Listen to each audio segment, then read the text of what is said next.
16th century, the waves of the Mediterranean carried not only merchants and pilgrims, but also whispers of fear.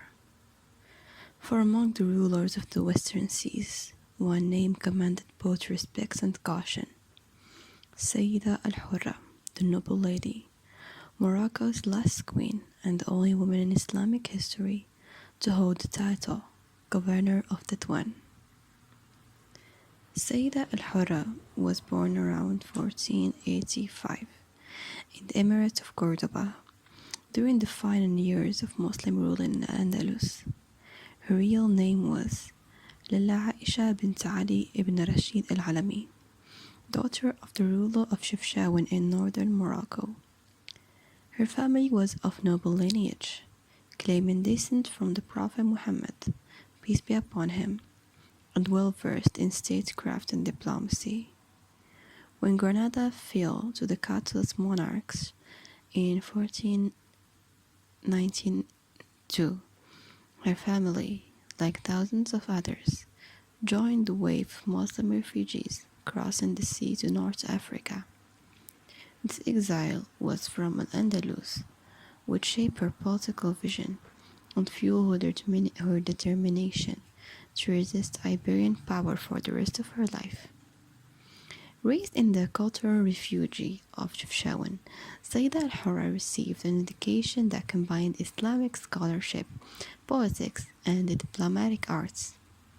She grew up fluent in Arabic and Castilian, skilled in negotiation, and deeply aware of the geopolitics of the Mediterranean. In her youth, she married Abu Hassan al-Mandari, the ruler of Tetouan. Al-Mandari himself was a figure of legend, said to be a Granadian military commander who had resisted the Reconquista before settling in Morocco. Together, they rebuilt Tetouan, transforming it into a thriving fortified port and a haven for exiled Andalusians. When Al-Mandari died in 1550, Sayyida Al Hurra did not step aside for a male successor. Instead, she assumed power as governor of Tetouan. Her title Al Hurra, meaning the free and independent woman, was not ceremonial. It reflected her refusal to be ruled and her unique status as a sovereign leader in a male-dominated world.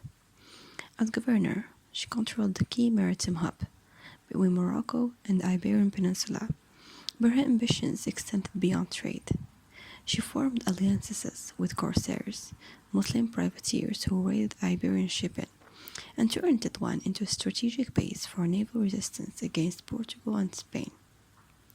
In the 1520s, Sayyida Al Hurra forged a powerful alliance with Khaireddin Barbarossa, the famous Ottoman admiral and corsair based in Algiers. Their partnership was pragmatic and political. She commanded the western Mediterranean for Tetouan, while Barbarossa dominated the eastern waters. Together, they coordinated raids, disrupted European supply lines, and negotiated the release of Muslim captives from Iberian prisons. This alliance not only strengthened her naval power, but also positioned Tetouan as a crucial player in the Ottoman-Moroccan relationship. Sayyida Al Hurra's influence reached beyond the coasts. In 1541, she married Sultan Ahmed al-Wattasi of Fez. The wedding was unprecedented.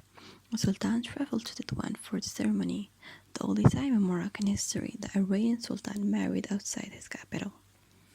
Even after his marriage, she retained full control over Tetouan, governing it independently while maintaining political ties with the Wattasid court. Her authority was recognized not only in Morocco, but across the Mediterranean.